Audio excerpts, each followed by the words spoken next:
Um filme protagonizado por Joaquin Phoenix, garantia de coisa boa, certo? Ainda mais se a gente for lembrar que o cara teve no elenco de Gladiador, Coringa, ela, e ainda tem a estreia prevista agora para novembro de Napoleão, que com certeza deve ser um outro tiro certeiro. Só que na prática, a coisa pode não ser bem assim, pelo menos não 100%.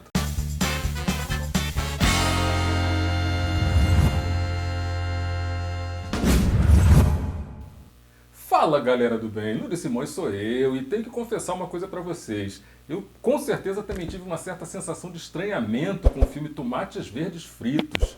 O título Bo Tem Medo é uma das coisas mais bizarras que eu, que eu já vi nos últimos tempos. Só que, assim, meio que faz sentido, entendeu? Porque nesse filme, o Bo, que é interpretado pelo Joaquin Phoenix, ele faz uma viagem num universo paralelo e se divide entre fantasmas reais e imaginários.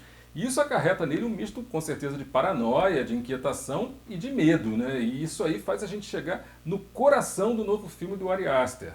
Esse filme acompanha a história de um homem de meia idade que experimenta assim uma relação extremamente tensa com a mãe. Para você ter uma ideia, pelo simples fato dele ter que visitar a família, ele começa a entrar numa vibe tão louca, ele somatiza tudo isso, ele se entope de remédios, ele surta, enfim, é uma coisa bem pesada. A mãe do Bo, ela morre decapitada por um lustre que despenca supostamente na cabeça dela, né, porque essa cena não é mostrada. E, aliás, isso não é uma coisa muito nova na filmografia do Ari Aster, né? Se a gente for levar em consideração que numa das cenas mais icônicas do Hereditário, uma guria ela sofre um acidente e literalmente ela perde a cabeça. Eu continuo achando que esse Ari Aster tem problema. Ou o cara carrega muitos traumas do passado, né? De alguma forma ele está tentando exorcizar tudo isso, jogando essas bizarrices toda na tela. Ou então ele cresceu assistindo muito filme de terror de 8ª categoria, né? Vai saber. Ou então, sei lá, né? As duas coisas. Aster é judeu e apesar dele fazer um certo sucesso no mercado, ele já disse que é sempre atropelado pela convicção de que tudo vai dar errado e que a culpa com certeza vai ser tão somente dele. E é assim que o Bo enxerga o mundo, e isso fica ainda mais explícito na cena bizarra de julgamento que acontece no momento em que a minha paciência com certeza já estava berrando, sabe, assim, piscando o sinalzinho vermelho. Ainda bem que logo na sequência eu descobri que estava já no final do filme.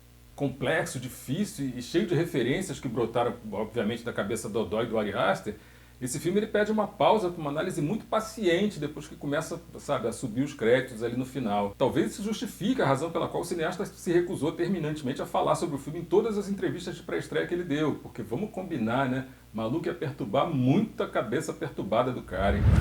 Especialista em tramas de terror, o Ari Aster criou um bairro pro Bo morar que, vou te contar, viu? Pelo amor de Deus, parece uma mistura de, sei lá, de, sabe, Walking Dead com a Ilha da Fantasia, sei lá. Ainda bem que o doido não sugeriu que essa trama se passava em nenhuma cidade real, porque senão o trauma ia pular das telas direto para a cabeça dos pobres espectadores, né? E a coisa é tão tensa que logo no início do filme o terapeuta do Bo prescreve um remédio fictício lá que ele pode ser letal se ele não for tomado com água. E aí a coisa desanda de vez, porque ele descobre que todas as torneiras do apartamento estão secas e que ele precisa descer e atravessar uma rua desviando de gente dançando pelada, guerrilheiro atirando pro alto, corpos espalhados pelo chão e entrar numa conveniência para comprar uma simples garrafa de água. Mas aí se vocês pensam que depois que ele consegue fazer tudo isso e entra finalmente na loja a coisa fica melhor, lê do engano, se enganou redondamente. Só que eu não vou te contar o que acontece, você vai ter que sofrer exatamente como eu sofri. Meu Deus. Ai, Ari Aster. O cara teve a capacidade de dizer numa entrevista que ele tem pavor de remédio, porque na infância dele ele se entupiu de antibiótico, ele foi obrigado a tomar muito antibiótico, e isso aí acabou causando como efeito colateral síndrome do pânico. Aí num determinado momento desse delírio todo, aí o Bo ele é resgatado e meio que adotado por um casal bizarro, que é vivido pelo excelente Nathan Lane, e pela Amy Ryan. E esse casal, como eles perderam o filho na guerra, eles meio que resolvem proibir o Bo de ir embora. Eles adotam o cara e trancam as 7 chaves. Só que na mesma casa vivem a filha maluca do casal, um ex-companheiro de guerra maluco do filho, que também devia ser maluco, enfim, mais 2 pontos aí completamente nonsense num filme que já ia literalmente ladeira abaixo. Em outra bizarrice completa do filme, né, a mãe monstro do Bo, ela convence a ele de que o pai morreu exatamente no momento em que estava concebendo o moleque. E que isso era hereditário, ou seja, o cara, a partir daí, com certeza não consegue, né, não consegue ter uma vida sexual saudável, não consegue ter uma vida saudável, né, vamos combinar. Mas ele acaba perdendo a virgindade, numa cena assim, digamos, meio confusa, né, que a gente não consegue definir bem, não consegue entender bem se ele realmente encontrou ou reencontrou um amor da juventude dele, ou se esse era mais um delírio. O que eu sei é que a mulher taca pra tocar a música Always Be My Baby, da Mariah Carey, e manda ver. E aí o que já estava esquisito, né, superou todas as barreiras. E uma curiosidade é o seguinte, o Ari Aster ele declarou que ele até procurou, né, uma música mais barata para colocar na trilha, mas que essa era a única música que fazia ele rir. Meu Deus, a coisa só piora. Sabe o que eu acho? Na boa, é assim, o cara ele já atingiu um certo patamar na indústria, e ele de repente deve ter parado para pensar e ter dito assim, não, esse é o momento de fazer o que eu quiser, assim, né, arriscar e aí de repente num provável fracasso, enfim, esse é o momento de arriscar. E aí, com isso, ele desperdiçou um super elenco, um orçamento bem generoso, né, e a possibilidade de navegar ainda por um bom tempo naquela vibe legal, né, dos filmes anteriores que ele tinha feito, que foram bem e tal, enfim. Eu acho que ele arriscou, né, esse de repente era o momento de traçar uma divisão de águas, e eu acho que ele fracassou assim fragorosamente, mas essa é só a minha opinião, né? Eu acho que de repente ele conseguiu o que ele queria. Assistir Bolt Tem Medo foi a mesma coisa assim que ficar preso, sabe, num loop de pesadelo por 3 horas. Eu vou confessar isso pra você. E talvez ele funcionasse como uma minissérie em 4 episódios, por exemplo, porque, afinal de contas, o filme ele funciona em 4 atos, né? Ele possui 4 atos. E da maneira como a história foi contada, né, fragmentada da maneira como foi, talvez até funcionasse numa minissérie. Eu não sei também, entendeu? Fica difícil até de opinar nesse sentido, porque a coisa é tão desconexa que o espectador, talvez, assistindo o capítulo seguinte, o episódio seguinte, ele fosse ter a sensação de que estava assistindo uma outra série, né? E não aquela que... Enfim, é difícil, gente, difícil. Eu estou tentando ser amigo do coleguinha, mas tá difícil. Nos últimos anos, a produtora A24, né, o A24, ela foi de celeiro de filmes indie para vencedora do Oscar de melhor filme agora em 2023, né? Com tudo em todo lugar ao mesmo tempo.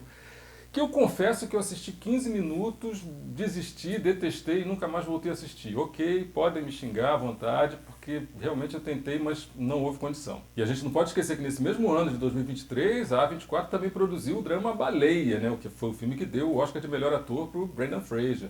Merecidíssimo, diga-se de passagem.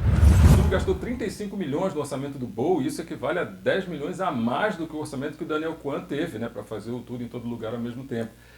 E no final de semana de estreia, né, o Bow faturou somente 3 milhões. Ou seja, né, se a gente for contar a bilheteria atual do filme, está girando em torno de 11 milhões. Traduzindo, flop total. E as críticas também indicam assim, com bastante clareza que esse filme vai ser um divisor de águas para quem vem acompanhando a ascensão, né, da A24. Fica aí uma pergunta, será que o Ari Aster vai conseguir fazer uma outra gracinha dessa no futuro? Eu aposto todas as fichas que muito provavelmente não. E se a gente for pensar que essa mesma A24 produziu O Farol, Moonlight, caramba, meu! Aí você vai me perguntar, mas Lúdia, afinal de contas, vale a pena ou não vale assistir o Bow Tem Medo? Aí eu vou te dizer o seguinte, assim como o próprio Bow, a minha opinião ela é carregada de contradições, entendeu? Eu adorei e detestei ter assistido esse filme assim na mesma intensidade. Metade de mim, sabe, teve vontade de levantar e ir embora do cinema, e a outra metade teve vontade de pegar a cadeira e jogar na tela, enfim. A narrativa nonsense, cheia de idas e vindas, ela com certeza vai afastar muita gente. É claro que tem a interpretação arrebatadora do Joaquin Phoenix. O cara ele tá simplesmente monstruoso nesse personagem, como aliás em tudo que ele faz. É um tesão assistir cada cena que ele faz, entendeu? É um ator irretocável, vivendo um grande momento profissional. Mas isso não foi o suficiente para afastar o tédio, sabe? O cansaço de estar ali sentado durante 3 horas assistindo aquele filme sofrível. Em determinadas cenas dava pra... Em determinadas cenas dava pra gente sentir na cara do Joaquin Phoenix que ele devia estar pensando assim, gente, por que isso aqui não acaba? Por que não pega fogo no estúdio? Por que esse diretor não engasga e morre? Por que eu não morro? Dava pena, viu? Bow Tem Medo é um filme tão ruim e tão grandioso que ele simplesmente fica impossível da gente definir com um simples gostei ou não gostei, sabe? Ele é um filme difícil da gente qualificar. Ok, eu fui lá e assisti o filme, mas uma coisa é certa, eu jamais vou voltar a assistir, sabe? Como é certo também que uma coisa que eu vou curtir pra caramba é ver você dando um like nesse vídeo, se inscrevendo no canal se você ainda não for inscrito, sabe, apertando, socando o dedo aqui no sininho, porque isso é legal, porque toda vez que chegar conteúdo novo, o YouTube te avisa e você dá um pulo aqui para conferir, e isso é bom demais. E vou te pedir uma outra gentileza, interage com a gente, sabe, deixa um comentário aqui embaixo, isso é legal pra caramba, porque faz com que o vídeo seja visto pela plataforma como relevante, e isso faz com que ele seja distribuído para outras pessoas também. Isso faz um bem gigantesco para a pele, é de graça para todo mundo, você vai ver, você vai curtir pra caramba. E uma coisa é certa, a gente tem um encontro aqui no próximo set. Corta!